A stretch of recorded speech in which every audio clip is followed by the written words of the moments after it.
Okay, friends, so what we're going to be drawing today is the beginning part of our Paul Klee Castle. And I need you to use a black drawing tool. So whatever tool you have, so black crayon, black colored pencil, or a black Sharpie works the best for this project. So what these are twistable crayons that I have here. They're kind of neat. And then this is a twistable colored pencil. You can just twist it out like the glue, however much you need. It's kind of neat because you don't have to sharpen anything and you don't have to peel off any paper. I'm going to use a Sharpie because that's what I have. Also, I recommend finding a straight edge that you can use. This is a pattern I use for making masks, but it also is, I cut it pretty straight. It doesn't have to be perfectly straight. It's just going to help you make more geometric shapes a little bit easier. So I'm going to use this. If you have a ruler, use a ruler.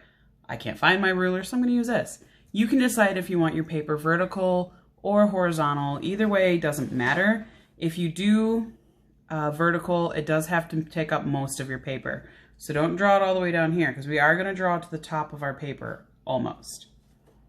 So I'm going to do a horizontal one to start. Okay, so I'm going to use my stencil here, and I'm going to make some large geometric square rectangular structures. So I'm going to start with a smaller one. I'm going to make this one over here. I want to make it a little bit taller.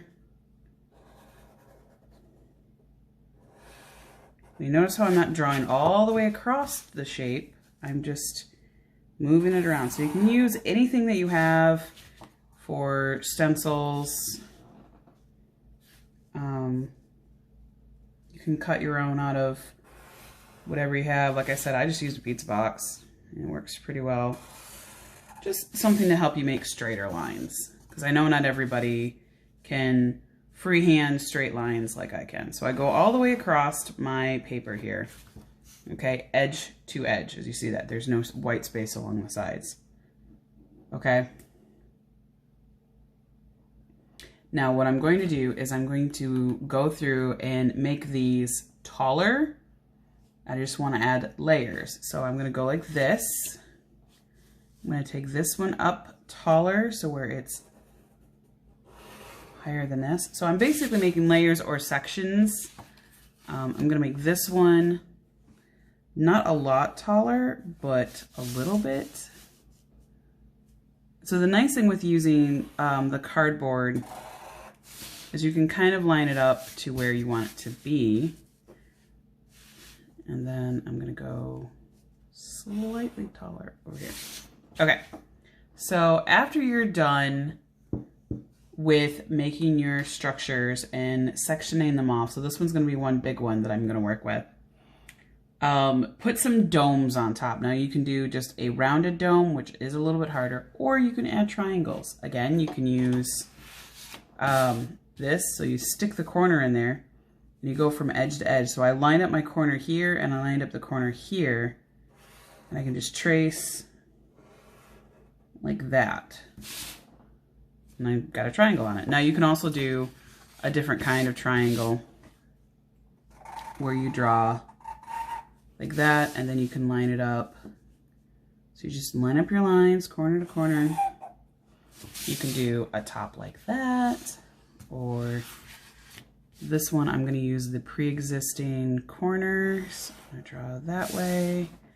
And I think this one I'm going to make another one. So this may be a little easier to see.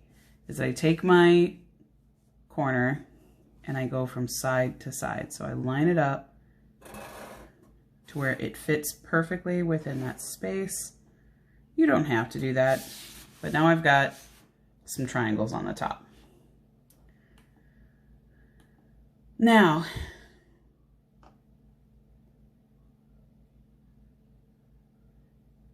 we're gonna make something going across the back. I'm going to make a structure that goes behind everything, because remember we do some overlapping, and I'm going to start with this. Now this isn't exactly the same length as my paper, but that's okay. We can just always line it back up And as you notice, when I'm drawing, I'm stopping at the stuff I've already drawn. Because if you remember with our St. Basil's Cathedral drawing, when we drew some things overlapping, we wanted to make sure that they did not go through each other. So I'm not drawing through the shapes I already have. I'm drawing around them. Okay. So now I'm gonna, it's kind of like a wall behind it. I'm gonna draw some curved line shapes. So these kind of like arches. Try to keep them around the same size. I know that mine aren't perfect. I'm not really worried about it. Just so long as they're not too big. Okay, so now we've got that going on there. Maybe this is water, this is a bridge or something. I don't know. And then in the sky,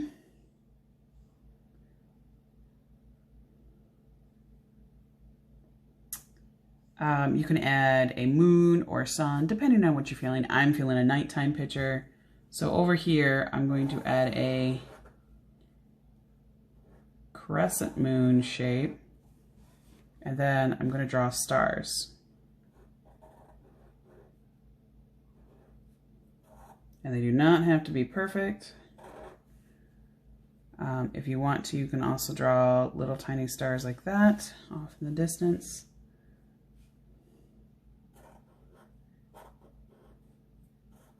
If you have a star stencil that you want to use, you can use a star stencil so that you don't have droopy, misshapen stars like I have. I'm going to put, I like these little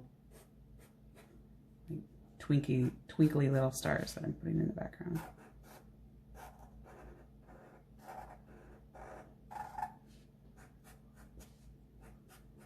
Okay, so that's my background.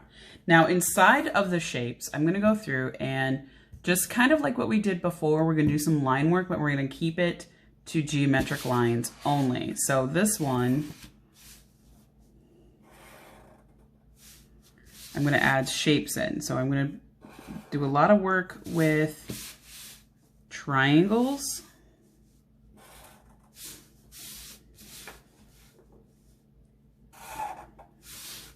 Because they're simple and they're easy to do. So like this one, I'm just going to divide this in half on a diagonal. Going from corner to corner. And then maybe this one, I go the opposite way. Okay. Maybe this one I do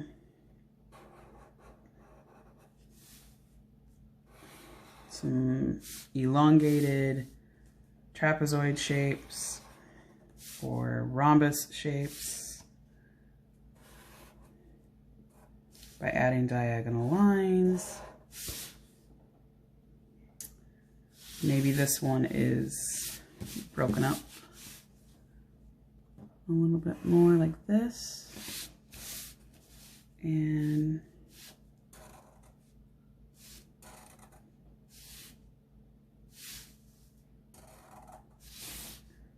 square shapes.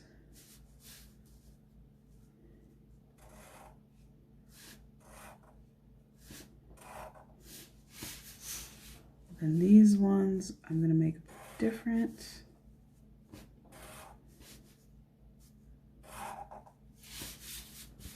I'm going to put an X in it.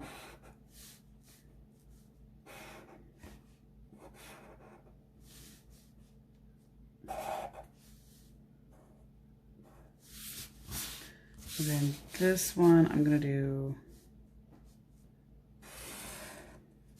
that sort of thing. Maybe this one, we'll break this up into a very detailed one.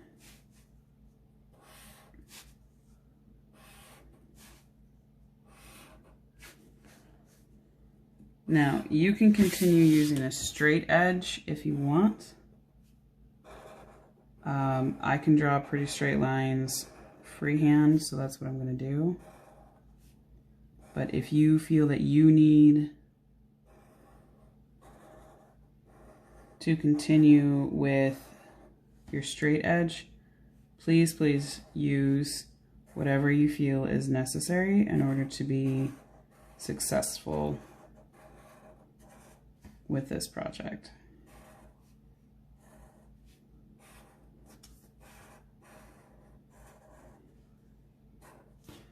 And after you've drawn everything you think you need, so maybe I'm going to break this one up by going like this.